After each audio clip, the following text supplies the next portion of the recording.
এই বাংলার জমিনে কোরআনের তাফসীর হবে কোন নাস্তিক এই মঞ্চে আসতে পারবে না। বাংলার জমিনে কোরআনের তাফসীর হবে কোন রামবাম এই মঞ্চে আসতে পারবে না।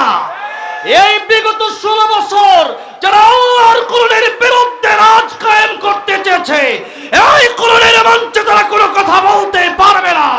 শুধু কথা নয়, ওপেনলি তারা কিভাবে গইলা বেড়ায়, এদেরকে তাড়াতাড়ি আটক করে ফাঁসির কাস্টে ঝুলাইয়া দেন, ফাঁসির কাস্টে ঝুলাইয়া দেন, ঠিক না? ইসলামের শত্রুরা হুঁশিয়ার সাবধান, হুঁশিয়ার সাবধান, ইসলামের শত্রুরা নারায়ে তাকবীর। আমার ভাইরা, আমার মুরব্বি মজিলম, সময় খুবই অল্প, 5 মিনিটের ভিতরে আমি কথা শেষ করে দেব। এই দুনিয়াতে আল্লাহর কোরআন যদি কারো ভিতরে না থাকে, ওই সন্তান বাবাকে মাকে বৃদ্ধাশ্রমে নিয়ে এসে নিয়ে গিয়ে রাখতে পারে। আল্লাহর কোরআনের শিক্ষা যদি কারো অন্তরে না থাকে, এই কলমটা কালো জাহান্নামের আগুন। আমি গত পরশুদিনও আমার মাদ্রাসাতে একটা প্রোগ্রাম হয়েছে, আমার মাদ্রাসার প্রোগ্রামে আমি বললাম, ওই যে কয়েকদিন আগে মুফতি আমির হামজা সাহেব এক মাহফিলে তাফসীর করবেন, মুফতি আমির হামজা সাহেবের আগে সাবেক একজন এমপি, সে কোন দলের ওইটা আমার দেখার নাই, এখানে কোরআন তেলাওয়াত করলো, স্টেজে ভুল তেলাওয়াত করলো। আমির হামজা সাহেব ভুল ধরলেন, কারণ হচ্ছে ওয়ালা তাকফু মা লাইসা লাকা বিহি ইলম, যে ইলম তোমার নাই তা তুমি এখানে বলতে আসবা না। এখন আল্লাহর কোরআন যদি আপনার ভিতরে না থাকে, আপনি বলবেন কেন? আল্লাহর কোরআন যার ভিতরে নাই, আল্লাহর কোরআন যেই ব্যক্তি তেলাওয়াত করতে পারে না, আপনি কপালে লিখে নেন আপনার কোনো নামাজ হয় না, আপনার নামাজ হয় না। আপনি আবার মানুষকে কিসের কোরআন তেলাওয়াত শোনাবেন? আল্লাহর কোরআন সহি শুদ্ধ করে যদি আপনি না পড়তে পারেন, তাহলে লসটা কোথায়, ক্ষতিটা কোথায়? আল্লাহর কোরআন যদি আপনি না শিখেন, নামাজ ভঙ্গের কারণ কয়টা সবাই একটু জোরে বলবেন? 19টা নামাজ ভঙ্গের কারণের প্রথম ভঙ্গের কারণটা কি? হ্যাঁ, নামাজে অশুদ্ধ পড়া। আমি যদি বলি এই কথা, আমার মনে হয় ভুল হবে না।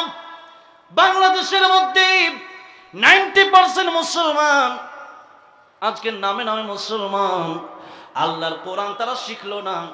আজকে যদি আপনাদের সবাইকে আমি প্রশ্ন করি, আল্লাহর কোরআনটা দাঁড়ায় দাঁড়ায় আমার একটা সূরা শোনান, আল্লাহর কোরআন হয়তো সবাই আমরা শোনাতে পারবেন না। বড় আফসোস, 70 বছর 80 বছর 90 বছর হয়ে গেল, এখনো কি আল্লাহর কোরআন শিখার প্রয়োজন আপনি মনে করলেন না? অথচ নামে নামে আপনার নাম আব্দুর রহমান, আব্দুর রহিম। এই জন্য কবি বলেছেন, নামে মুসলমান নাকি কামে মুসলমান তুমি, নামে মুসলমান নাকি কামে মুসলমান। নামে কামে মিল না হলে, নামে কামে মিল না হলে বইবে যে তুফান তুমি, নামে মুসলমান নাকি কামে মুসলমান তুমি, নামে মুসলমান নাকি কামে মুসলমান। নাম রেখেছে আব্দুর রহিম, কালমা জানে না, এই সমাজে এমন লোকের সংখ্যা অগণা, ঠিক না? নাম রেখেছে আব্দুর রহমান, নামাজ পড়ে না, এই সমাজে এমন লোকের সংখ্যা অগণা। এমন সমাজ বদলাতে কে, এমন সমাজ বদলাতে কে রাখবে অবদান তুমি, নামে মুসলমান নাকি কামে মুসলমান তুমি, নামে মুসলমান নাকি কামে মুসলমান। এই জন্য নামের সাথে কাজেও মুসলমান হওয়ার দরকার আছে না নাই? কিয়ামতের ময়দানে ইব্রাহিম আলাইহিস সালামের পরিচয় দিয়ে বাবা আজর জান্নাতে যেতে পারবে না, নবীর পরিচয় দিয়ে চাচা আবু তালিব জান্নাতে যেতে পারবে না, নবীর পরিচয় দিয়ে স্ত্রী জান্নাতে যেতে পারবে না, নূহ আলাইহিস সালামের ছেলে বাবার পরিচয় দিয়ে জান্নাতে যেতে পারবে না। এই জন্য নিজের আমল নিজে করেন, নিজের ঈমান নিজে ঠিক করেন। আল্লাহ বলছেন, ইয়া আইয়ুহাল্লাযীনা আমানু কু আনফুসাকুম ওয়া আহলিকুম নারা। হে ঈমানদারেরা, নিজেরা জাহান্নামের আগুন থেকে বাঁচাও, পরিবারকে তোমরা জাহান্নামের আগুন থেকে বাঁচাও। আমাকে জিজ্ঞাসা করেন যদি কিভাবে জাহান্নামের আগুন থেকে বাঁচাবো, সমস্ত মুফাসসিরে কেরামগণ একমত, আল্লাহর কোরআন যদি শিখাতে পারেন, নবীর সুন্নাহ যদি শিখাতে পারেন, সন্তানটা জাহান্নাম থেকে বেঁচে যাবে। আর আল্লাহর কোরআন নবীর সুন্নাহ যতক্ষণ পর্যন্ত না শিখাবেন, এই সন্তান জান্নাতে যাবে না। শুধু তাই নয়, কিয়ামতের ময়দানে এই সন্তান যদি জাহান্নামে যায়, এই সন্তান জাহান্নামে যাওয়ার প্রধান একটা কারণ হবে যে তার বাবা মা তারা আল্লাহর কোরআন শিক্ষা দেয় নাই। এই জন্য আপনি ডক্টর বানান, ইঞ্জিনিয়ার বানান, ব্যারিস্টার, উকিল, আপনি যা মনে চাই বানান, কিন্তু আল্লাহর কোরআন প্রাথমিকভাবে মুসলমান হিসেবে শিক্ষা দেওয়ার দরকার আছে না নাই? আজকে আমরা আল্লাহর কোরআন শিক্ষা দিতে রাজি না। মনে করি আল্লাহর কোরআন শিক্ষা দিলে মনে হয় রিজিক আসবে না। আরে না, রিজিকের মালিক তো আমার আল্লাহ। পৃথিবীর কার বাপের ক্ষমতা আছে নাকি যে একটা চাউল সে ব্যক্তি বানাবে? বানাতে পারবে কেউ? একটা মুরগি, যে মুরগি প্রতিদিন খান, কেউ কি বানাতে পারবে একটা মুরগি? কেউ একটা মাছ বানাতে পারবে? তো সব খাবারই তো আমার আল্লাহ দিচ্ছেন। আমরা তো কোরআন পড়েছি, না খায় তো মরি নাই, বরং দাওয়াতের অভাব নাই, খাওয়ার অভাব নাই। হুজুর জিগায় দেখেন কয়দিন না খায় রইছে। আর আপনার ঘরে 40 পদের খাবার আছে, কিন্তু আপনি যাওয়ার চাইলে রুটি ছাড়া কিছু খেতে পারেন না। আপনার ঘরে 1000 রকমের খাবার আছে, আপনি খাইতে পারেন না। আর হুজুরের ঘরে খাবার নাই, হুজুরের বেতন 10,000, কিন্তু হুজুর দাওয়াত খাইতে খাইতে কুল পায় না। তাহলে বোঝা গেল রিজিকের মালিক কে?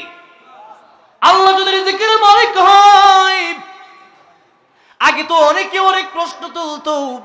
এখন এই দারুল আমিন আইডিয়াল মাদ্রাসা, এই মাদ্রাসাতে আমার মাদ্রাসা তাশরিফ ইন্টারন্যাশনাল মাদ্রাসা গাজীপুরে, আমরা তো এখন এমন ভাবে পড়াই, এখন আর প্রশ্ন করার কোনো সুযোগই নাই। বাংলার সাথে অঙ্ক, ইংরেজি, আরবির সাথে বাংলা, অঙ্ক, ইংরেজি সবই আছে। তবে এই কথা মনে রাখতে হবে, বাংলা, অঙ্ক, ইংরেজি একদিন শেষ হবে। ও বাবা, ও ভাই, আল্লাহর কোরআন কোনোদিন শেষ হবে না। বরং যারা আল্লাহর কোরআন পড়বে, কিয়ামতের ময়দানে আল্লাহর কোরআন তাদেরকে সুপারিশ করে করে জান্নাতে নিয়ে যাবে। চিৎকার মেরে পড়া যাবে না সুবহানাল্লাহ। ইন্না নাহনু নাযালনা যিকরা ওয়া ইন্না লাহু লাহাফিজুন। আল্লাহর কোরআন আল্লাহ হেফাজত করবে। আর এই হেফাজত যাদের মাধ্যমে করবে, এরাই জান্নাতে যাবে। এবার আসুন, আল্লাহর কোরআন যদি আপনি না শিখান, তাহলে তো আপনি নামাজ ভঙ্গের 19টা কারণের মধ্যে প্রথম কারণটা হচ্ছে আপনি কোরআন শিখালেন না। আপনি 1টা বছর, 2টা বছর, 3টা বছর কোরআন শিখান, এরপর আপনি ডাক্তার, ইঞ্জিনিয়ার বানান, কোনো সমস্যা আমার নাই, কারো নাই। কারণ ডাক্তার তো আমাদের প্রয়োজন আছে, ইঞ্জিনিয়ার আমাদের প্রয়োজন আছে, ব্যারিস্টার আমাদের প্রয়োজন আছে। এই যে রফিক মাদানী ভাই গতকাল 4টা মামলা থেকে মুক্তি পাইল, তাহলে এই যে মুক্তির জন্য উকিল, ব্যারিস্টারের দরকার আছে না নাই? উকিল তো দরকার আছে। সব ডাক্তার যদি হিন্দু হয়ে যায়, তাহলে হিন্দুরা যদি বলে, কাফিররা যদি বলে মুসলমানদেরকে ওষুধ দেব না, আমাদের মুসলমান ডাক্তার যদি থাকে, তারা বলবে তোদের দরকার নাই, আমরা তো ডাক্তার আছি। সুতরাং মুসলমানদের ভিতরে ডক্টর, ইঞ্জিনিয়ার, ব্যারিস্টার হোক, কোনো সমস্যা নাই। কিন্তু যেহেতু আপনার কাছে আপনি এত সুন্দর একটি মাদ্রাসা পেয়েছেন, আজকে দারুল আমিন আইডিয়াল মাদ্রাসায় যখন আসলাম, আমার মনে হলো উত্তরবঙ্গের শ্রেষ্ঠ মাদ্রাসা এই মাদ্রাসাটা। আলহামদুলিল্লাহ বলেন।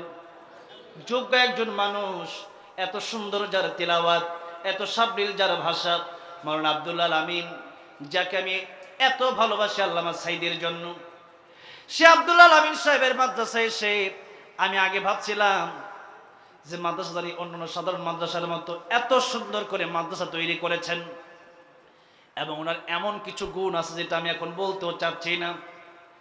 এখন আপনাদের সামনে আমার কথা হচ্ছে, আপনারা এই মাহফিল থেকে কলবে একটা কথা ঢুকায় নিয়ে যাবেন। সেই কথাটা হলো যে আমার সন্তান ডক্টর, ইঞ্জিনিয়ার, ব্যারিস্টার, উকিল হবে, আমার কোনো সমস্যা নাই, আমার কোনো আফসোস নাই। হোক, আমাদেরকে আল্লাহ শিক্ষা দিয়েছেন দোয়া।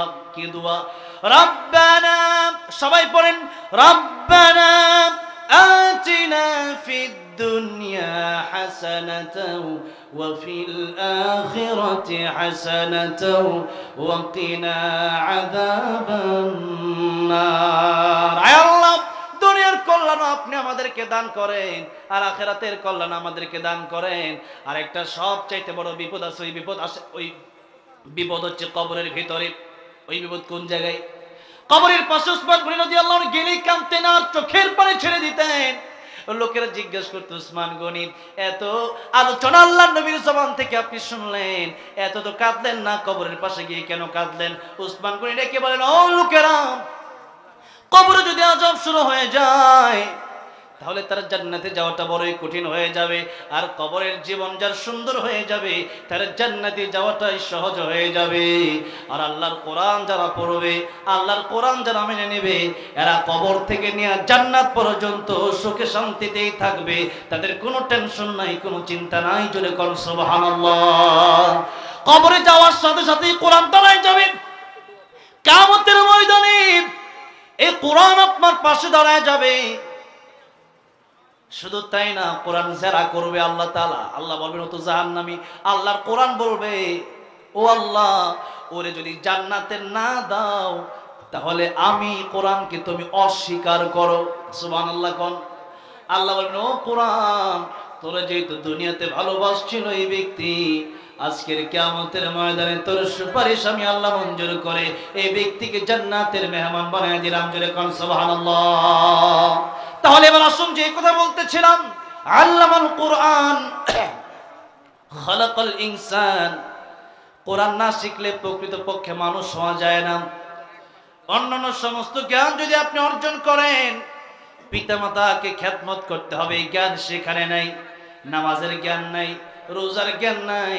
আল্লাহ বলেন, ওমা উতিতুম মিনাল ইলমি ইল্লা কলিলা। তোমাদেরকে খুবই অল্প জ্ঞান আমি আল্লাহ দান করেছি। আর আল্লাহর যে জ্ঞান, এই কোরআনের যে জ্ঞান, এই কোরআনের জ্ঞান শেষ হবার মতো নয়। আফালা ইয়াতাদাব্বারুনাল কোরআন। আল্লাহর কোরআন নিয়ে আল্লাহ গবেষণা করতে বলেছেন। এই জন্য যত বড় বড় যারা বিজ্ঞানী রয়েছেন, আল্লাহর কোরআন গবেষণা করে তারা বিজ্ঞানী হয়েছেন। কোরআন যারা পড়ে, এদের মতো ব্রেনি, এদের মতো ট্যালেন্ট আর কোনো মানুষ আপনি পাবেন না। এই জন্য আল্লাহর কোরআন যদি আমরা শিখি, আল্লাহর কোরআন যদি আমরা শিখাই, তাহলে দুনিয়াতে শান্তি, পরকালে মুক্তি। আর আল্লাহর কোরআন যদি শেখাতে না পারি, এই দুনিয়াতেও আমাদের আযাবের কোনো শেষ নেই। দুনিয়াতে আযাব আর আযাব। আর আমরা আজকে কোরআন শিখেছি, এই জন্য মানুষ আমাদেরকে কত ভালোবাসে। এমপি মন্ত্রীকে মানুষ এত ভালোবাসে না আমাদেরকে যত ভালোবাসে, ঠিক কিনা? এই জন্য আমি মনে মনে আমার এখনো মাঝে মধ্যে কয়, তোমার বয়স হলে তুমি এমপিতে দাঁড়াইবে। আমি দৌড়ে এমপির মধ্যে ছাত আর এমপির মধ্যে এমপি মন্ত্রী মুখে লিগা। আল্লাহর যে কোরআন শিখছে, এতে আল্লাহ মানুষ যেই দাম দেয়, মানুষ আসলে হৃদয় থেকে কোলে যদি আমাদেরকে ভালোবাসে, ঠিক কিনা? আর তোরা এমপি মন্ত্রী হস, আমাদের একজন মুফাসসির দৃষ্টান্ত দিতেন, তোদের সালামের স্টাইল ভিন্ন। স্টাইল কি? এক হাতে এমনি দেয় আর নিচে পাও দিয়ে বাড়ি দেয়। যে এই যে এখন সালামের স্টাইল এইভাবে, আর এমপিগিরি শেষ হয়ে গেলে পরে নিচেরটা, ঠিক কিনা? বুঝেন নাই? এতদিন 15 বছর খুব শান্তি, 15 বছর পরে এখন অবস্থা খারাপ, দেশেই থাকা যায় না। এই শান্তি দরকার আছে। আল্লাহর কোরআন শিখবো, ইহকাল শান্তি, পরকাল মুক্তি। সেই কোরআন, সেই ঐশী বাণী আমাদের শিখার প্রয়োজন আছে না নাই?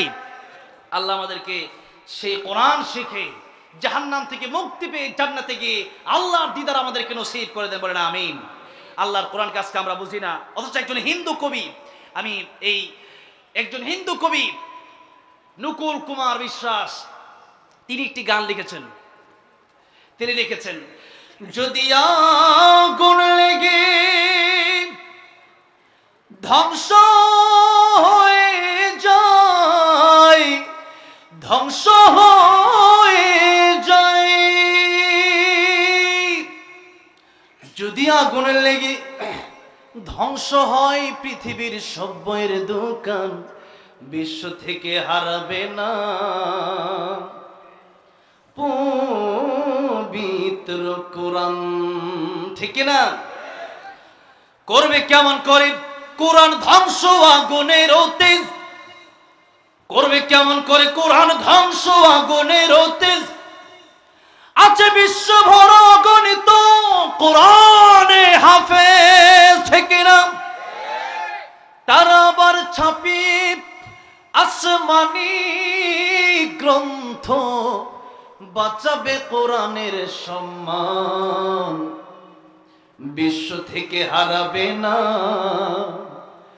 পবিত্র কোরআন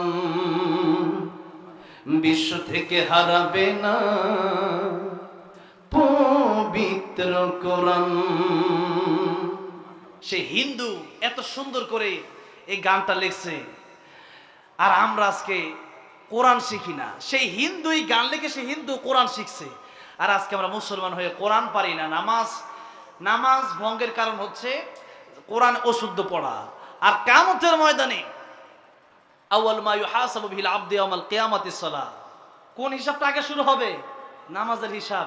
আর নামাজের হিসাবে যারা সহজভাবে সুন্দর করে দিতে পারবে, নবীজি বলেন তারা সব হিসাবে পার পেয়ে যাবে। বলেন সুবহানাল্লাহ। আর যদি নামাজের হিসাব কঠিন হয়ে যায়, প্রথমেই আপনি ধরা খাবেন এখানে যে আপনি কোরআন শিখছিলেন কিনা। এখন যদি এটাই ধরা খান যে আপনি কোরআন আপনি পারেন না, এই যে নামাজ পড়তেছেন এক ওয়াক্ত নামাজও তো আপনার কবুল হয় নাই, এখন আপনি ধরা খাবেন। আল্লাহ বলেন এক ওয়াক্ত নামাজও কবুল হয় নাই, পড়ছো যে আল্লাহ কোরআন তো শিখার সময় পেন, সব পাইছো, কেমনে খাবা, কেমনে ঘুরবা, কেমনে বিয়ে করবা, কেমনে পরিবার চালাবা, কেমনে এমপি হবা, মন যাবা, সব শিখলা, কিন্তু কোরআনটা শিখার প্রয়োজন মনে করলা না। আমার কোরআনটাকে এতই অবহেলিত করলা তোমরা। সুতরাং নামাজের হিসাবে প্রথমেই ধরা খেয়ে যাবেন, আর নামাজের হিসাবে যারা ধরা খেয়ে যাবে তাদের ঠিকানা হবে জাহান্নাম। তাদের ঠিকানা কোথায় হবে? আমরা যেতে চাই কোথায়? ফারিকুন ফিল জান্নাতি ওয়া ফারিকুন ফিস সাঈর। একদল যাবে জান্নাত আর একদল জাহান্নামে। এই দুই দল ছাড়া কোনো দল নাই। যদিও মিজানের পাল্লায় নেকির পাল্লার গুনার পাল্লা সমান হওয়ার কারণে কিছু দল প্রথমে আরাফে যাবে, এরপর আল্লাহ তাদেরকে জান্নাতে নিয়ে যাবে, কিন্তু সব মিলিয়ে অবশেষে দল হবে দুইটা, ফারিকুন ফিল জান্নাহ ওয়া ফারিকুন ফিস সাঈর। আমরা কোথায় যেতে চাই? জাহান্নামে না জান্নাতে? আল্লাহ আমাদেরকে কোরআন শিখে জান্নাতে আল্লাহর দিদার নসিব করায় দেন। বলেন আমিন। এখনই আমাদের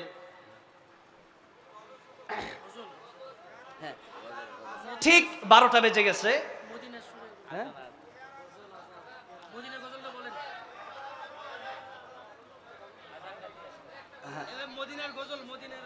আমি বলবো যারা এতক্ষণ ছিলেন তারা অবশ্যই অনেক ধৈর্যশীল মানুষ। বাকি কথা হচ্ছে আজান, হ্যাঁ, 1 লাইন 2 লাইন দেই, কারণ গলা টিকতেছে না, আমার গলা ভেঙে গেছে। কিসের আজান দেব বলেন? তাহাজ্জুদের আজান দেব। কিসের আজান? এই টাইমে আজান দিলে অনেকের মাথা খারাপ, এত রাইতে কি আর আজান দেয়? তো এত রাইতে যারা হাজির সাহেব, এই বছর আমি বড় হজে যাওয়ার নিয়ত করেছি, টাকা পয়সা লাগবে না, একজন আমার নিয়ে যাবে, আলহামদুলিল্লাহ। উমরা করছি 5 বার, এখন তাও আল্লাহ ফ্রি করাইছে। এখন আল্লাহ এই বছর আমি কল্পনাও করি নাই, তো হুট করে ওই প্রোগ্রামে গেলাম ময়মনসিংহ। যাওয়ার পরে একজন কইতেছে আল্লাহ তোমার অনেক দিচ্ছে, আমি আপনার হজ করাবো।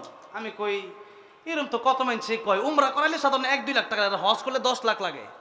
তা আমি 10 লাখ দিব, এটা মুখের কথা মনে হয়, তুমি কয় এরকম।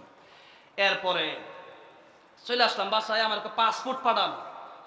আমি কি কোন সত্যি? আমি কই তা মনে হয় কি কইতেছে কে জানে, দিলাম। আমি কই নেন পাসপোর্ট নেন। 2-3 দিন পরে দিয়ে আমার একটা মেসেজ নোটিফিকেশন আসছে হজের নিবন্ধন নাকি হয়েছে। আমি যদি দেখে তখনই মনে মনে আলহামদুলিল্লাহ কইলাম। এরপরে উনি আমার স্লিপ, হজের যে নিবন্ধনটা হয়েছে আমার এটা স্লিপটা পাঠাইছে।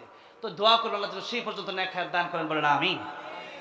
তো মক্কা মদিনায় যারা গেছেন তারা জানেন তাহাজ্জুদের আজান হয় 6 বার আজান হয়। কয়বার? আজকে আমি তাহাজ্জুদের আজানই দিয়ে দিই। তাহাজ্জুদ নামাজ পড়েন আপনারা, ঠিক আছে? আমি পড়বো ইনশাআল্লাহ, আপনারাও পড়েন। রাজি আছেন না নাই? যারা আল্লাহর ওলি হয়েছেন তারা তাহাজ্জুদ পড়ে হয়েছেন। কি পড়ে হয়েছেন? ওই সময় দুনিয়ার সব কিছু আল্লাহরে বলবেন। কারে বলবেন? আল্লাহরে বলবেন। আল্লাহু আকবার, আল্লাহু আকবার। জোরে আল্লাহু আকবার কইেন।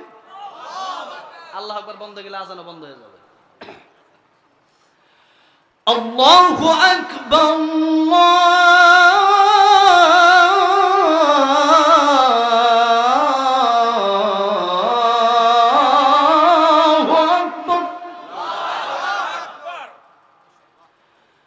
أشهد أن لا إله إلا الله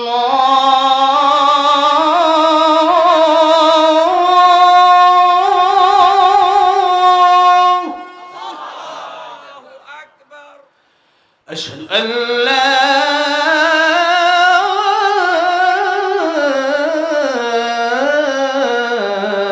إله إلا الله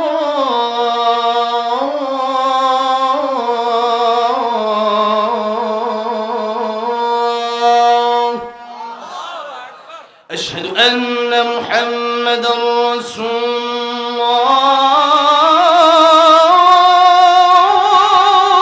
الله أشهد أن محمدا رسول الله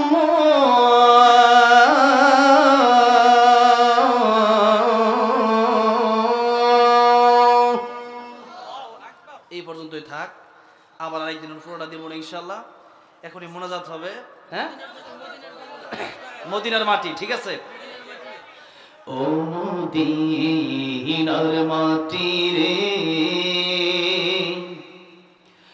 সকল সুখ বুঝি তোর কপালে ও মদিনা রে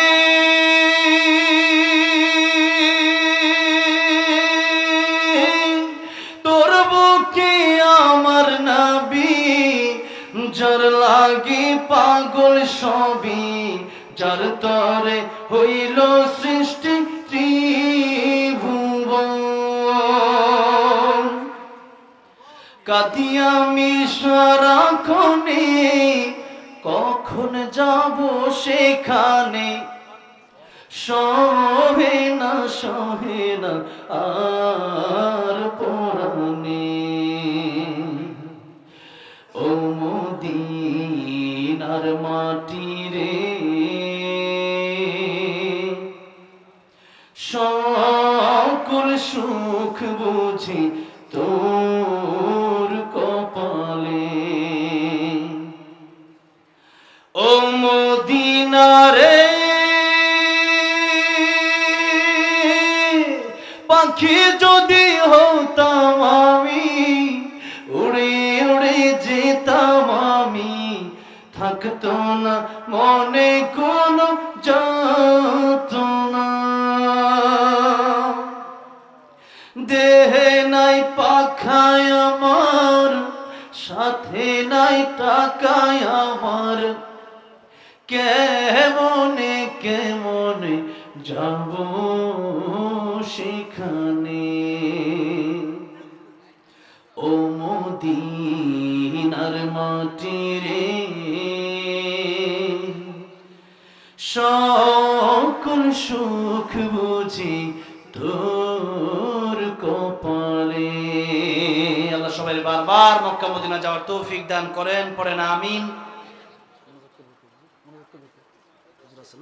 এখনই মোনাজাত হবে হুজুর মোনাজাত করবেন এরপরে ইনশাআল্লাহ আমরা মোনাজাত শেষ করে বাড়িতে যাব কেউ উঠবো না ইনশাআল্লাহ জি সম্মানিত ভাইরা আমাদেরকে এতক্ষণ পর্যন্ত আমাদেরকে মনোমুগ্ধকর তাফসীর শোনালেন বিশ্বখ্যাত আলেমে দ্বীন মাওলানা জুবায়ের আহমেদ তাশরিফ ভাই আল্লাহ তাআলা আমাদের এই আলোচনার আলোকে জীবন গড়ার তৌফিক দান করেন সর্বশেষ আজকের এই অনুষ্ঠানের সকল